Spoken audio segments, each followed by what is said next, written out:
안녕하세요. 한세대학교 신대원 학생 여러분, 이번 2020년도 1학기 비즈니스 선교 전략을 맡은 우원식 교수입니다. 지금 현재 저희는 이호석 전도사님하고 같이 한세대 어딘가 강의실에서 함께 이 라이브 영상, 동영상을 찍고 있습니다.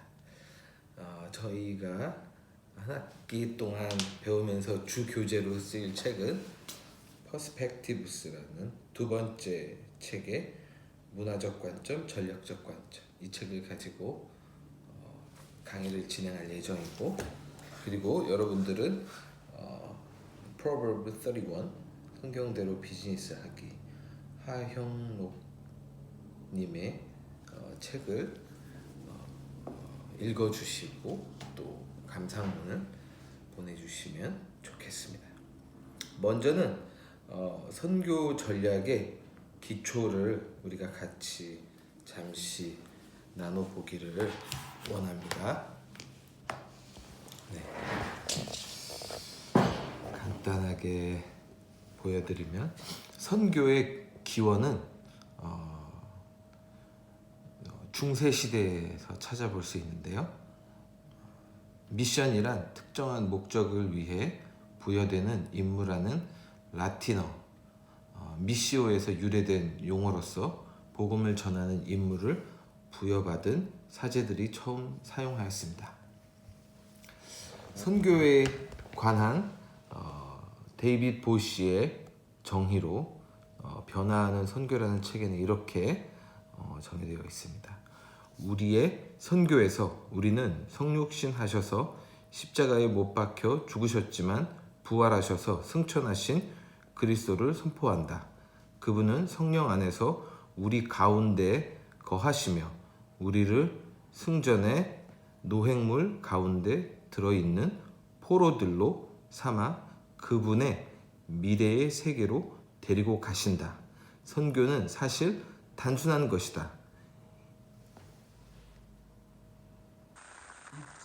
있는 체험도 모순이 될 수 있다는 것을 미래에 맡기고 예수의 해방시키는 선교에 그리스도인들을 참여하게 하는 것이다 라고 기록되어 있습니다. 그리고 기독교 선교는 교회가 반드시 언어적, 경제적, 문화적 그리고 종교적 경계선을 넘어 그리스도의 메시지를 전하는 것이라고 그렇게 설명하고 있습니다. 이 데이빗 보시의 선교에 대한 정의는 상당히 포괄적이지만, 그러나 하나님 선교라는 미시오 데이라는 큰 데이로 볼 때는 가장 적절한 설명이라고 볼 수 있습니다. 이곳에서 이 정의에서 가장 중요한 포인트는 성육신, 인카네이셔널 미션이라는 성육신 선교라는 그 단어인데, 예수 그리스도께서 이 땅에 오시고 그분이 선포하신 말씀의 시작이 바로 선교의 가장 강력한 이 땅의 도래라고 보는 것이고, 하나님 나라의 도래라고 보는 것입니다. 그래서 예수님께서 처음 오셔서 선포하신 것이 회개하라, 천국이 가까이 왔느니라 라는 말씀인 것입니다. 자, 그러면 우리가 선교라는 것을 논할 때 지도상의 경계를 넘는 것은 어떤 의미일까요? 사도행전 1장 8절에 예루살렘과 온 유대와 사마리아와 땅끝까지 이르러 내 증인이 되리라. 이건 지오그래피컬하게 경계를 넘어서는 것을 말하고 있습니다.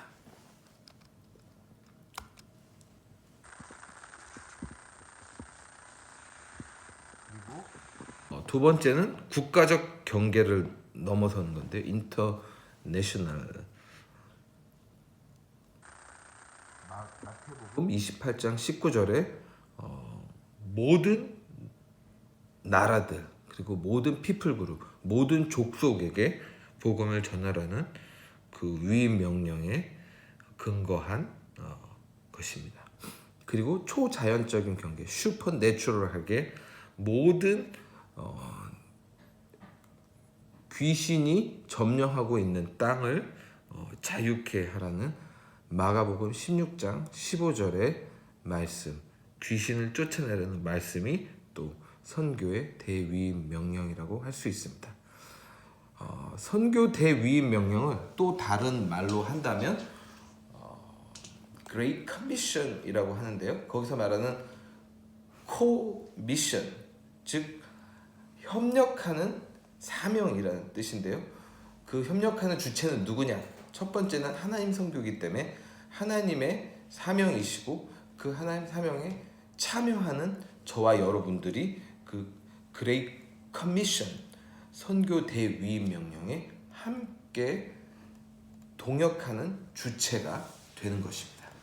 자, 그 다음 부분에서 하나님 선교로의 부르심과 선교 사명 선언에 대한 것을 알아보겠습니다.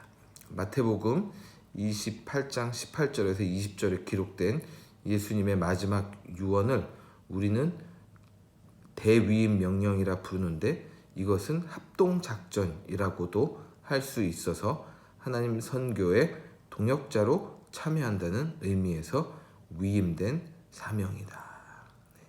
이 선교적 정의는 제가 나름대로 정리한 내용입니다. 그러면 마태복음 28장 말씀을 잠깐 볼까요? 예수께서 나와 일러 가라사대 하늘과 땅의 모든 권세를 내게 주었으니 그러므로 너희는 가서 모든 족속으로 제자를 삼아 아버지와 아들과 성령의 이름으로 세례를 주고 내가 너에게 분부한 모든 것을 가르쳐 지키게 하라. 볼지어다 내가 세상 끝날까지 너희와 항상 함께 있으리라 하시니라. 그 말씀을 이해하기 위해서는 마태복음 26장의 어떤 문맥적인 흐름을 이해할 필요가 있는데요. 이 지상 대위임 명령을 선포하시기 전에 예수님과 제자들이 겪었던 상황들은 마태복음 26장 31절에 잘 기록되어 있습니다. 그때 예수께서 제자들에게 이르시되 오늘 밤에 너희가 다 나를 버리리라. 기록된 바 내가 목자를 치리니 양의 떼가 흩어지리라 하였느니라. 그러나 내가 살아난 후에 너희보다 먼저 갈릴리로 가리라. 베드로가 대답하여 이르되 모두 주를 버릴지라도 나는 결코 버리지 않겠나이다. 베드로가 그렇게 호언장담했지만 그의 사명, 예수님과 함께 가겠다는 그의 사명은 그는 실패하고 말았습니다. 그래서 다시 재위임한 예수님의 명령이 바로 28장에 나오는 것입니다. 그래서 예수님은 그 위임 명령을 주님이 떠나신 이후에 사도 베드로와 그리고 다른 제자들을 통해서 이루시길 원하셨던 것입니다. 중요한 것은 선교의 주체는 하나님과 예수님의 제자들이라는 사실입니다. 하나님께서 선교를 시작하셨고 그분의 아들을 보내셨고 그리고 그분의 아들은 그분의 제자들을 통해 이 일을 완수하기 원하셨습니다. 그래서 이 마태복음 28장에 나오는 대위임 명령은 이런 실패의 흐름들 속에서 재위임된 명령이라는 것을 기억할 필요가 있겠습니다. 그리고 또 구약에 기초한 예수님의 선교 사명, 이것이 선언된 누가복음 24장 말씀에 이렇게 기록되어 있습니다. 또 이르시되 내가 너희와 함께 있을 때에 너희에게 말한 바 곧 모세의 율법과 선지자의 글과 시편에 나를 가리켜 기록된 모든 것이 이루어져야 하리라 한 말이 이것이라 하시고 이에 저희 마음을 열어 성경을 깨닫게 하시고 또 이르시되 이같이 그리스도가 고난을 받고 제3일에 죽은 자 가운데서 살아날 것과 또 그의 이름으로 죄 사함을 얻게 하는 회개가 예루살렘으로부터 시작하여 모든 족속에게 전파될 것이 기록되었으니 너희는 이 모든 일의 증인이라. 이 말씀에 있는 것 같이 구약에 기록된 모든 율법과 선지자의 글 시편이 예수 그리스도를 가리키고 있다고 말하고 있고, 그리고 그 모든 구약의 말씀들이 결국 예수 그리스도의 고난과 그리고 제3일에 죽은 자 가운데서 살아날 것, 그리고 죄사함을 세상이 얻게 하도록 하는 그 모든 세상을 향한 회개의 촉구, 이런 것들이 예루살렘으로부터 시작하여 모든 족속에게 전파될 것이라고 예수님은 선언하고 계신 것입니다. 네. 그래서 구약에 기초한 예수님의 선교 사명은 유대인의 성경, 즉 토라, 그리고 느비임, 예언서, 케투빔, 시가서, 이렇게 세 가지로 되어 있는데, 예수께서 44절에 말씀하신 것처럼 모세의 율법과 선지자의 글과 시편이라고 말씀하신 것은 바로 당시의 유대 성경을 가리킨 것이며, 이것을 두 가지 주제로 나누셨습니다. 첫 번째 주제는 46절에 이같이 그리스도가 고난받고 제3일에 죽은 자 가운데서 살아날 것이라고 말씀하셨습니다. 두 번째는 47, 48절에 또 그의 이름으로 죄사함을 얻게 하는 회개가 예루살렘으로부터 시작하여 모든 족속에게 전파될 것이 기록되었으니 너희는 이 모든 일의 증인이라는 표현대로 선교 사명 그 자체인 것입니다.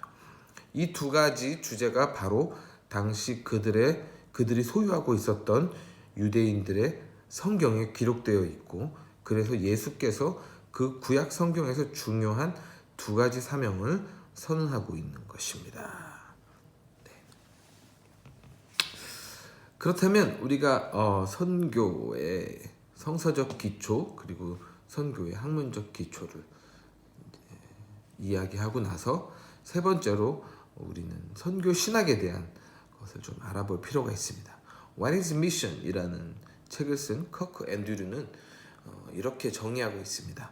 선교 신학은 예수 그리스도 사역 안에서 실증적으로 볼 수 있는 것과 같이 세상에서 하나님의 뜻하신 바를 이해하고 그것을 성취시키려고 할 때 제기되는 문제들을 다루는 분야의 학문이다. 그것은 선교적인 사명을 감당하려고 할 때 그리스도인이 취하는 태도와 행동에 관한 비판적인 성찰이다. 선교 신학의 과업은 전체적인 선교의 실천 문제를 확인하고 바로잡으며 더 좋은 기초 위에 세우는 것이다. 그렇게 정의하고 있습니다.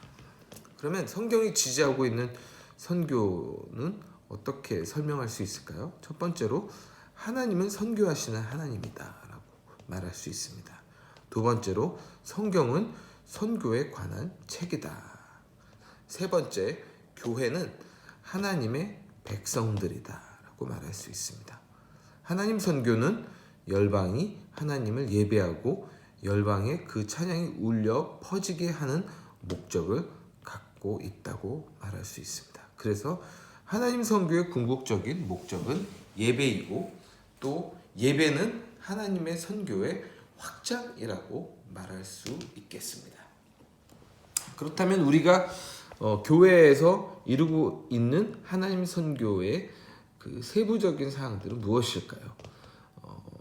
선교학자들은 이것을 미션즈와 미션으로 나누는데요. 우리가 하는 선교는 미션즈 해서 성경 공부, 셀 모임, 교회 봉사활동, 그리고 구제활동, 해외 단기 선교, 리더 미팅, 세미나, NGO 활동, 교회 개척입니다.